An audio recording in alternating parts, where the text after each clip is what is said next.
Patahan San Andreas di Amerika Utara, Patahan Semangko di sepanjang Pulau Sumatera, Palu Mariana di Filipina, dan pegunungan Himalaya yang terbentang di benua Asia. Beberapa bentuk muka bumi tadi merupakan hasil dari pergerakan lempeng.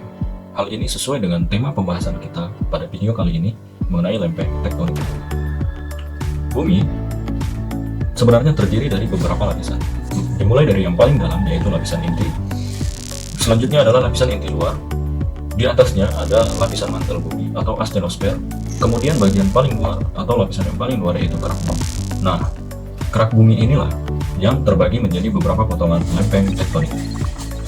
Lempeng tektonik adalah lapisan yang dingin, kaku, dan berada di atas lapisan astenosfer atau lapisan mantel. Lapisan astenosfer bersifat panas dan plastis.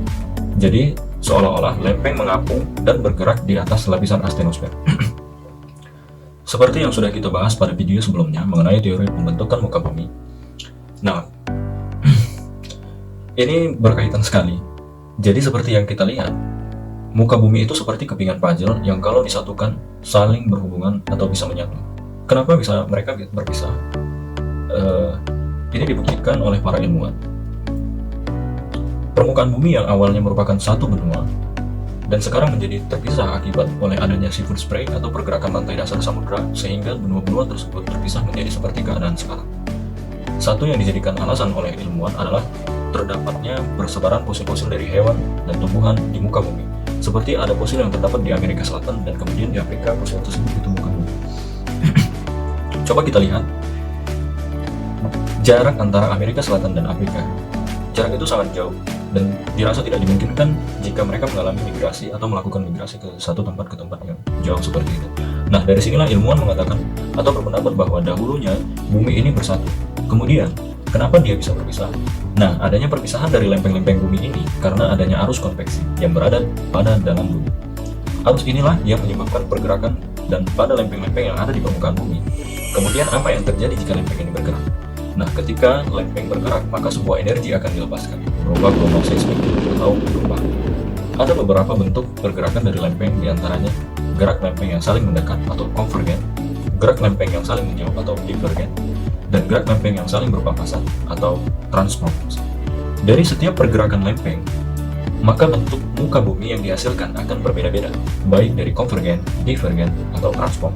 Untuk itu, mari kita bahas satu persatu. Konvergen atau sering disebut batas konvergen merupakan gerakan saling bertumbukan antara lempeng tektonik. Nah, sesuai dengan gambar yang kalian lihat ini, ada lempengan yang saling bertumbukan. Kalian lihat dengan tanda panah yang saling berhadapan, di mana lempeng ini menuju titik yang sama. Adanya pergerakan lempeng yang saling mendekat ini akan membentuk beberapa fenomena, di antaranya pertama, lempeng samudra menghujam ke arah lempeng benua dan sering disebut dengan zona penunjaman atau subduksi. Kedua, terbentuknya palung laut. Ketiga, pembengkakan tepi lempeng benua yang akan membentuk daratan atau pegunungan. Dan keempat, terdapatnya aktivitas vulkanisme, intrusi dan ekstrusi magma. Selain itu, terdapat beberapa pembentukan muka bumi yang terjadi pada batas lempeng konvergen. Pertama, lempeng samudra bertemu dengan lempeng samudra yang terbentuk adalah rangkaian busur gunung api yang arahnya sejajar dengan arah Palu.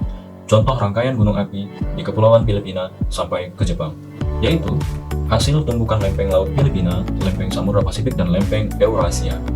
Kedua, pada bahas lempeng konvergen, yaitu tumpukan antara lempeng samudra dan lempeng benua.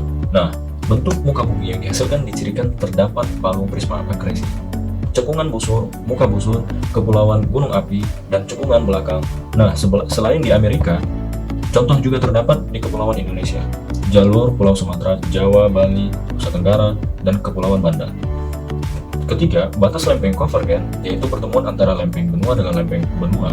Contohnya, pertemuan lempeng Hindia dan lempeng Eurasia, di mana pertemuan kedua lempeng ini terdapat di benua Asia, yaitu pegunungan Himalaya, di mana pegunungan ini merupakan salah satu puncak tertinggi di bumi, yaitu dengan ketinggian mencapai 8.848 meter di atas permukaan laut.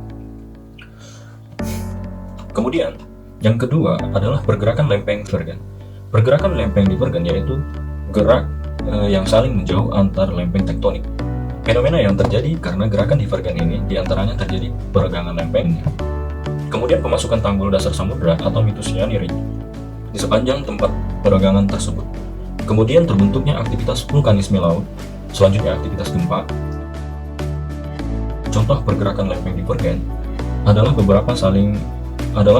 pergerakan saling menjauh benua Amerika bagian selatan dengan lempeng benua Afrika mengakibatkan semakin besar jarak antara kedua benua tersebut. Nah, sehingga terbentuk juga mitos Yani Ridge di Samudra Atlantik atau yang biasa disebut dengan Mid-Atlantic Ridge.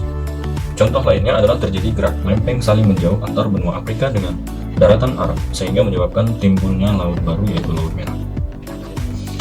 Kemudian yang ketiga adalah gerak transform. Gerak transform yaitu gerakan yang saling bergesekan dengan berlawanan arah antar lempeng-lempeng. Salah satu hasil dari gerak sesar mendatar ini terbentuknya patahan San Andreas di Amerika Utara. Patahan ini terbentuk karena sesar mendatar antara lempeng Pasifik dengan lempeng Amerika Utara.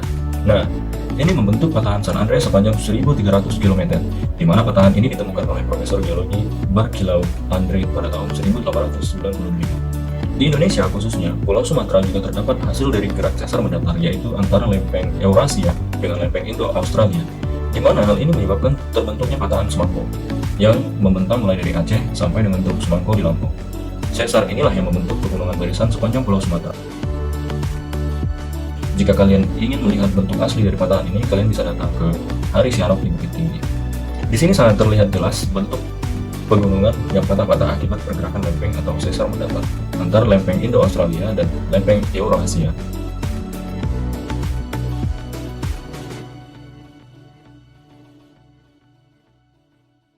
Sekian untuk video kali ini.